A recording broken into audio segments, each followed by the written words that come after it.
¿Sabes realmente lo que estás ingiriendo cuando te bebes una bebida energética? Quizás solo estás bebiendo una lata, pero lo cierto es que muchos jóvenes y adolescentes consumen más de una lata al día. Existen diferentes formatos en el mercado, hay latas de 250 mililitros, de 330 o de 500 mililitros, y todas ellas vienen con nombres muy atractivos como Energy Drink, Fresh Energy, Extreme Energy, Power Night, en fin, nombres como muy atrayentes para el segmento joven. Muchas de ellas también vienen promocionadas con nombres como baja en carbohidratos, como si eso fuera realmente el único problema que tienen las bebidas energéticas. Y aquí lo cierto es que muchas empresas han encontrado un filón de comunicación, un filón de mercado muy potencial para los adolescentes y los jóvenes. Y es que al ser no bebidas alcohólicas también puede generar como que los padres no interfieren tanto en el consumo de estas bebidas porque no conocen realmente lo que puede acarrear el consumo de estas bebidas. Y lo cierto es que sí que tiene consecuencias en la salud, que ahora las veremos. Pero echemos un vistazo a los ingredientes de estas bebidas. Contienen cafeína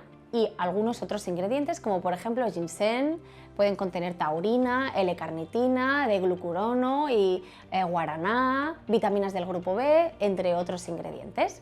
Y algunas de ellas vienen azucaradas o sin azúcar. Las azucaradas suelen contener alrededor de 11 gramos de azúcar por 100 mililitros. Por lo tanto, en una bebida de 250, que es el formato más pequeño de bebidas energéticas, ya estaríamos consumiendo casi 30 gramos de azúcar, que es una cantidad bastante elevada. Pero veamos qué consumo tienen los jóvenes en España.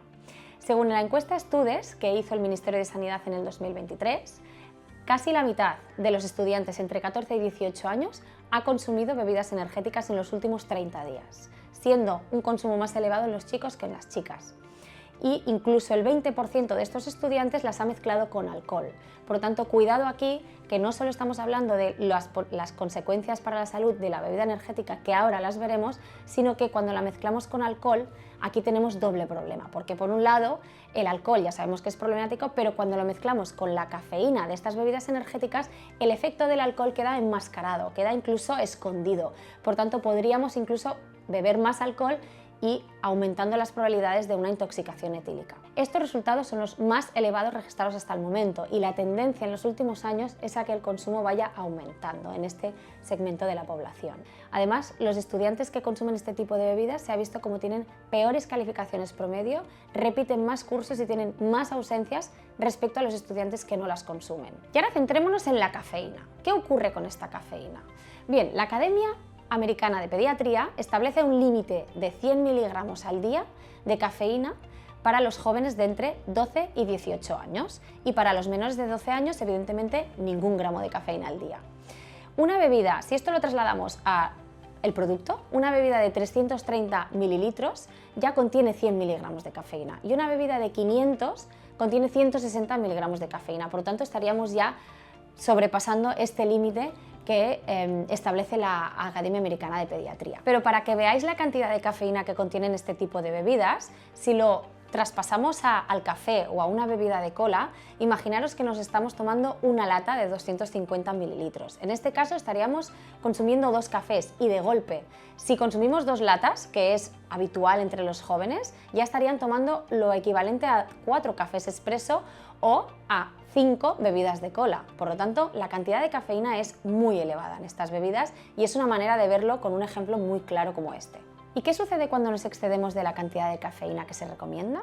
Pues bien, la ESAN, que es la Agencia Española de Seguridad Alimentaria y Nutrición, establece que cuando pasamos de los 60 miligramos de cafeína ya podemos tener complicaciones y alteraciones en el sueño. Si nos pasamos de los 160 miligramos de cafeína, ahí ya podemos tener consecuencias negativas para la salud en general. Y en este caso serían trastornos cardiovasculares, que podrían ser taquicardias, palpitaciones o cualquier trastorno cardiovascular, o incluso trastornos psicológicos como por ejemplo ansiedad. Además, dosis más altas de 100 miligramos de cafeína al día pueden llevar a una dependencia física moderada a esta sustancia, haciendo que cada vez tengas que consumir una cantidad más elevada para conseguir los mismos efectos. Y por no hablar de la cantidad de azúcar que contienen muchas de estas bebidas, que son cantidades elevadas. Por ejemplo, la OMS recomienda no excederse de 50 gramos al día, pero una bebida de 250 mililitros, que es la versión más pequeña de estas bebidas, ya contiene prácticamente 30 gramos de azúcar, así que ya sería más de la mitad de lo que recomendaría la OMS en todo un día. Si nos estamos bebiendo una lata de 500 mililitros, ahí ya sobrepasaríamos este límite porque estaríamos consumiendo entre 55 y 60 gramos de azúcar, que es muchísimo de golpe. ¿Y por qué a los jóvenes les gusta tanto consumir este tipo de bebidas? Pues bien, porque están de moda. La moda aquí juega un papel crucial.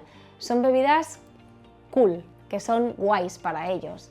Y incluso muchas de ellas van de la mano de youtubers famosos, que son marcas que han creado ellos, o se promocionan en TikTok o en redes sociales, en mundo influencers. Entonces, están muy acostumbrados a verlas en su día a día. Por ejemplo, en los campus universitarios distribuyen de manera gratuita en épocas de exámenes bebidas energéticas. Entonces, bueno, pues es una manera de promocionarlas de una manera muy cercana para ellos, y es muy frecuente ver a un joven de esta edad consumiendo una bebida energética pues estudiando o antes de practicar deporte, porque lo atribuyen a una mejora del rendimiento deportivo o a una mejora o que les ayuda a estudiar o, por ejemplo, a afrontar días de mucha actividad.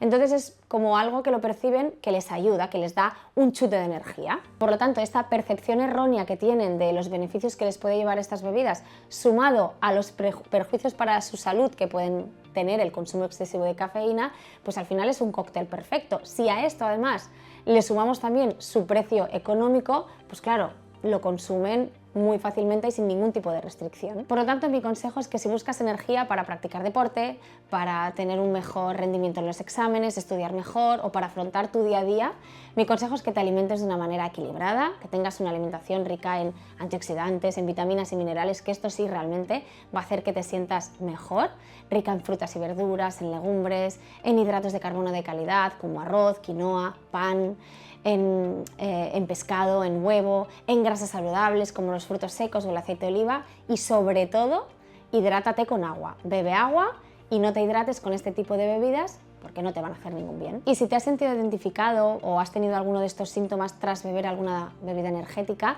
me gustaría leerlo en comentarios. Y si eres adolescente o eres una madre de algún o padre de algún adolescente y quieres mejorar rendimiento, tanto físico como intelectual, o tienes alguna duda acerca de la alimentación o de su salud, lo importante es que te pongas en manos de un profesional, de un dietista nutricionista, para que personalice una pauta y os pueda ayudar de la mejor manera. Y hasta aquí el vídeo. Si os ha gustado, darle al like, suscribiros a nuestras redes sociales, que tenemos muchísimo contenido, y recuerda que comiendo bien mejoras tu salud.